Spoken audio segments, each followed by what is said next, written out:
Okay, so in today's EmulationStation Desktop Edition setup guide, we are checking out Nintendo Wii, and this was asked by someone who looked at my community post last night and requested Nintendo Wii for EmulationStation. So granted, Nintendo Wii emulation can be a little bit tricky, especially with your controls, but this is what this setup guide is going to be about today. So I'm going to show you how to configure this within RetroArch, which we're going to download through use through EmulationStation, and I'm going to show you how to apply different types of control settings for different particular Wii games, as well as really enhance the visuals in your Wii games. So there's going to be a lot of information in this video, so check this one out.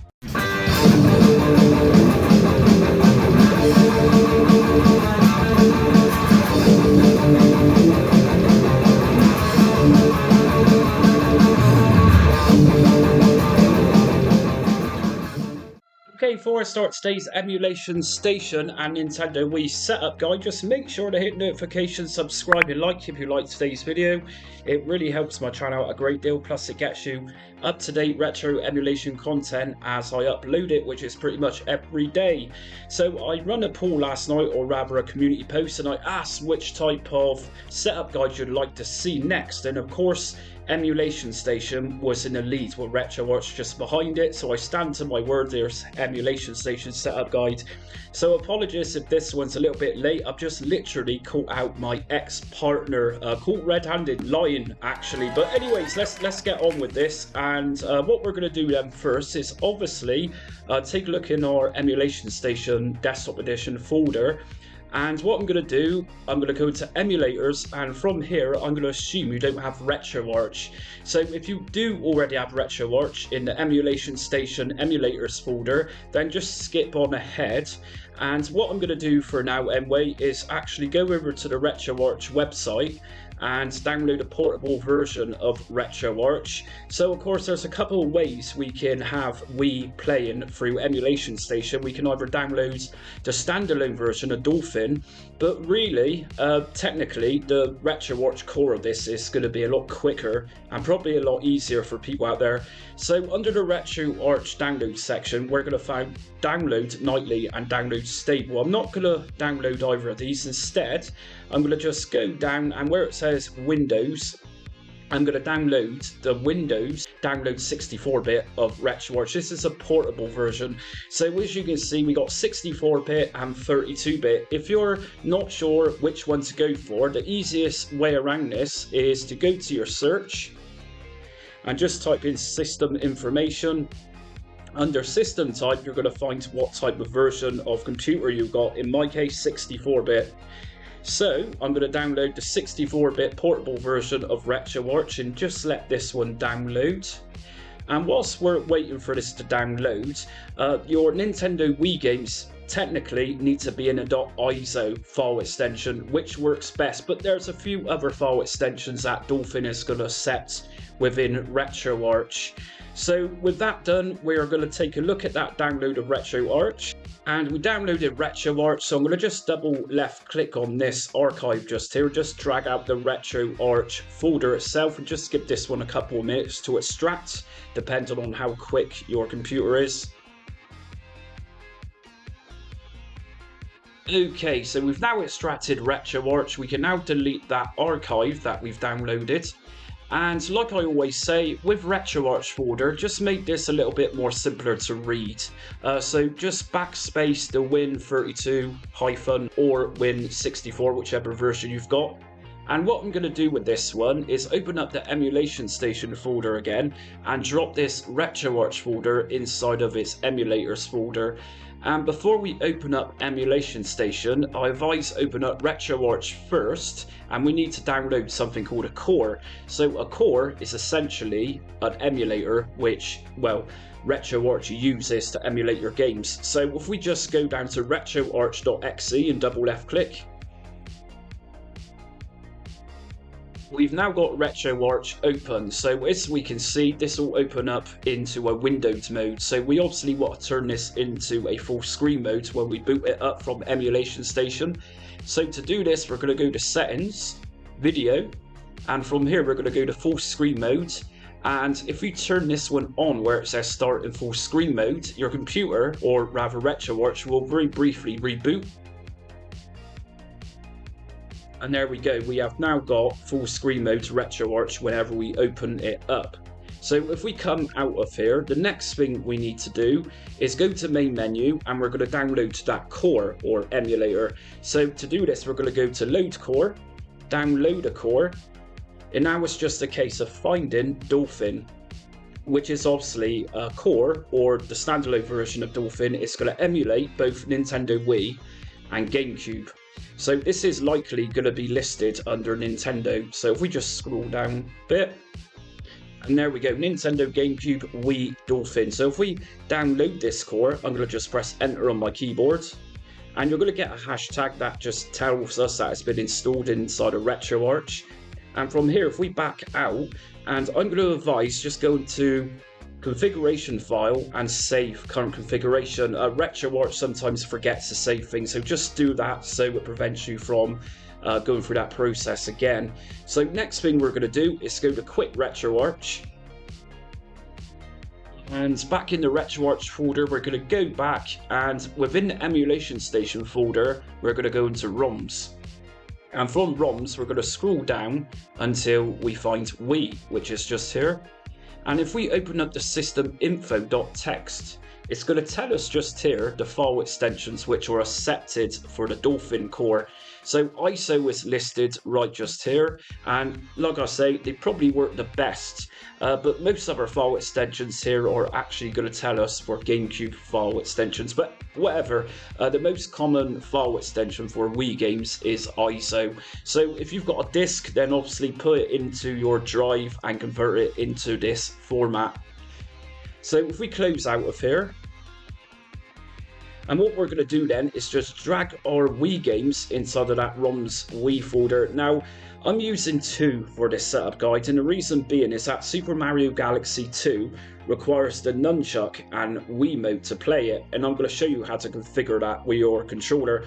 And I've also got Kirby's Epic Yarn, as this is another example how to configure your controller, because Kirby's Epic Yarn uses the Wiimote tilted. So I'm going to get into that in a minute. So let's actually boot up EmulationStation then.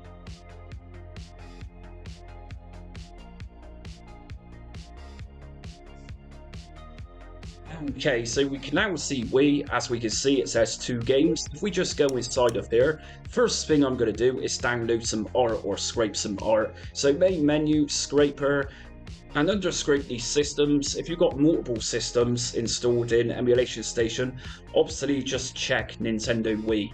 And come out, and content settings, I'm going to download all the different types of cover art for this. And let's start the scraping process.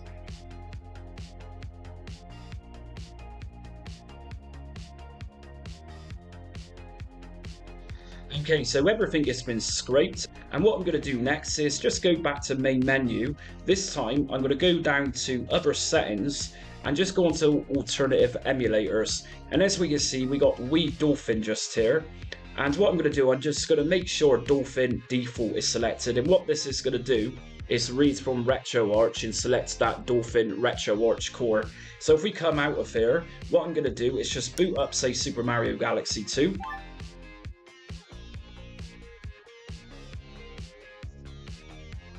And as we can see, RetroArch is now kicked in.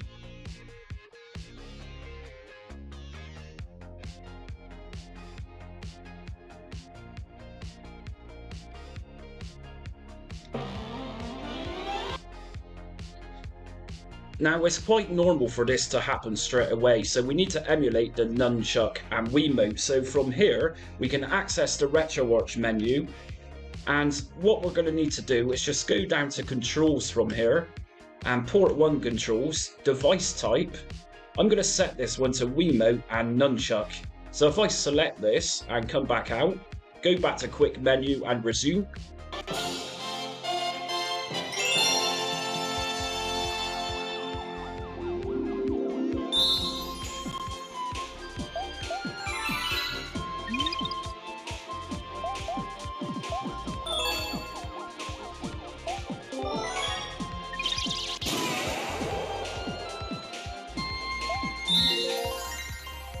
And as we can see, my controller is now working fine. I'm using a Google Stadia controller for this, which is emulating everything.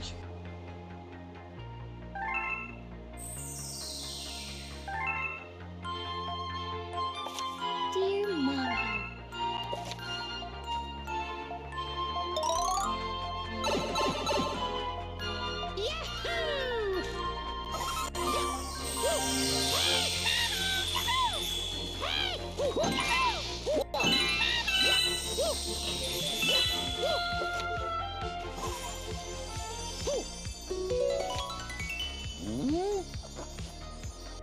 Okay, so as it stands, my right analog stick is making the Wiimote arrow move across the screen to collect the gems, and you'll figure out controls yourself.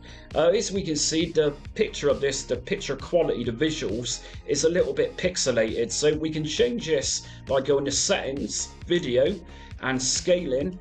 Now I'm going to turn interscale on, and what this is going to do is just compress the image slightly and take away some pixelation. Next thing I'm going to do is just go down to aspect ratio and put this onto full. Bilinear filtering. So by putting bilinear filtering on, this is also going to give the image a slight blur. So if we come out of here again and just check out how this game looks so far. So main menu, quick menu, and resume. Whoa.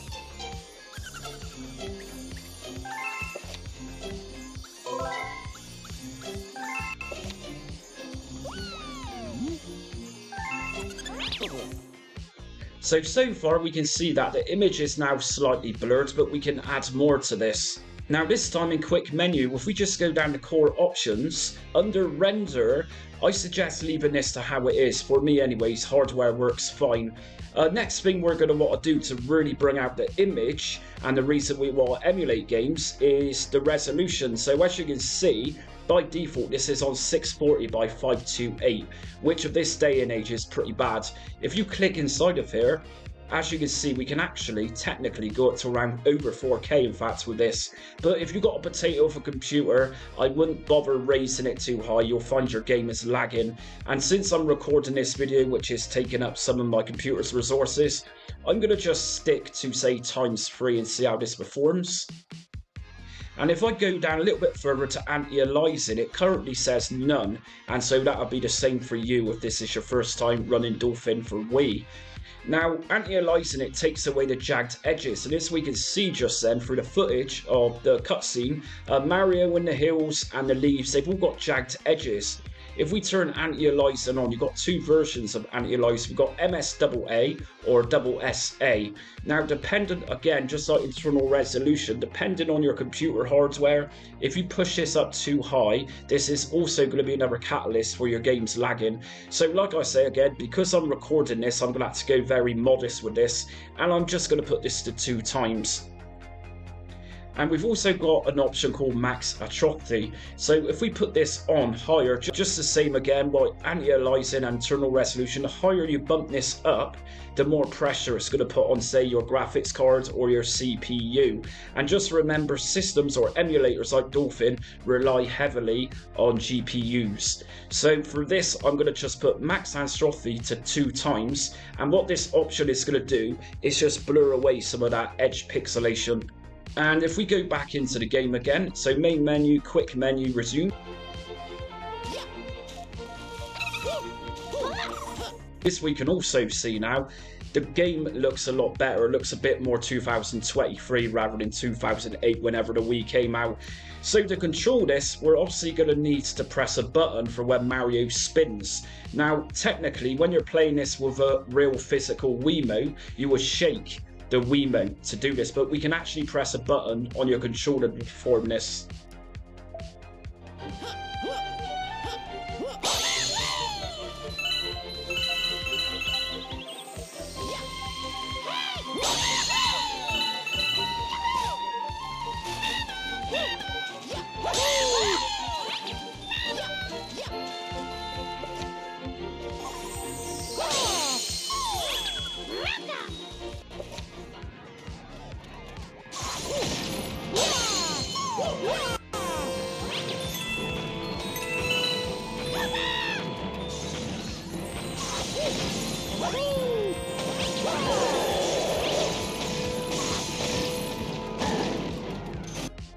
Okay, so that's your basic setup for your traditional Nintendo Wii game, which requires the Wiimote and the nunchuck. So you'll get to grips with how it automatically detects and puts settings into place. Just remember to emulate your Wiimote and nunchuck on the controller. Like I said, I'm using a Google Stadia. Just go to Controls and Port 1 Controls, and just make sure that device type is set to Wiimote plus nunchuck. And what I'm going to do for now is actually just close this down, so quick menu. And what I'm also going to suggest doing is go to configuration file and saving the current configuration if you like the video settings that you've applied. So just save that. We're going to quit out of RetroArch and return back to EmulationStation. Now the next game I got here to show you how to do this is Kirby's Epic Yarn. So it's a great game, but technically we need to play this with a Wiimote which is turned on its side. So totally different controls to Super Mario Galaxy 2. So if we open up Kirby's Epic Yarn,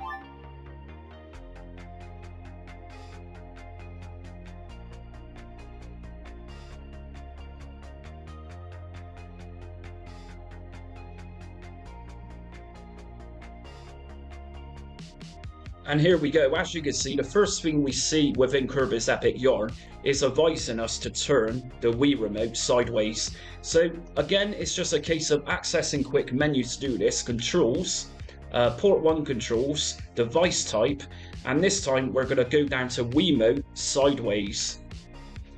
And if we come back out into the game again,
anyways, that's Kirby's Epic Yarn, and I always say this when I do this setup guide for different front ends.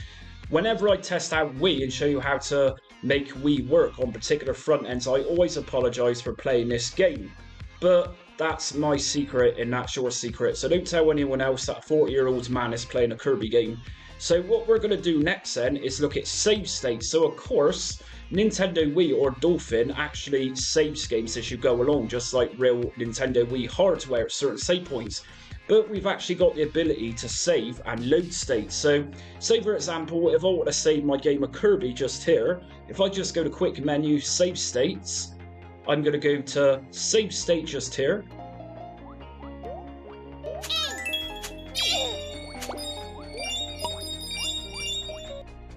And what I'm going to do then is from quick menu again, go to load state.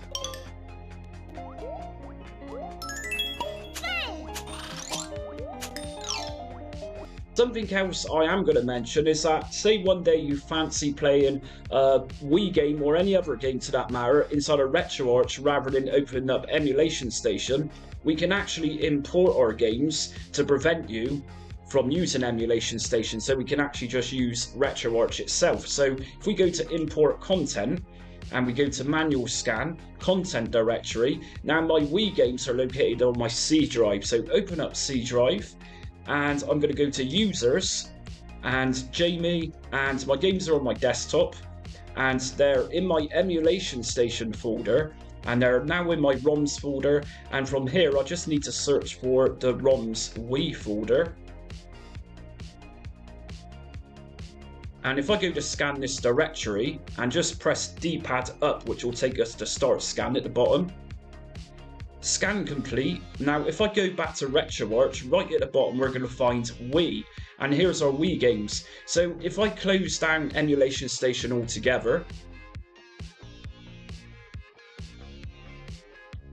so say you want to use RetroArch about open up EmulationStation. Now we've imported our games, like I say, all we need to do is go into Emulators, RetroArch, and we can open up RetroArch directly from here. And we can take this even further by making a shortcut of RetroArch, so every time we don't need to be going through all these folders.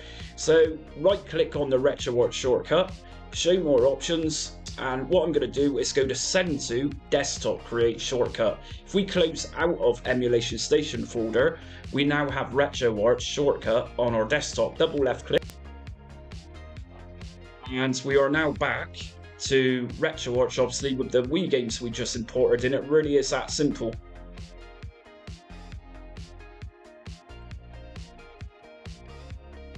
So that's it for my EmulationStation and Nintendo Wii setup guide today. Like I said, I did post a community post last night with a vote on there, and obviously EmulationStation won, and that someone's actually requested Nintendo Wii. So for that person who's commented, then thanks a lot for your suggestion, and here you go.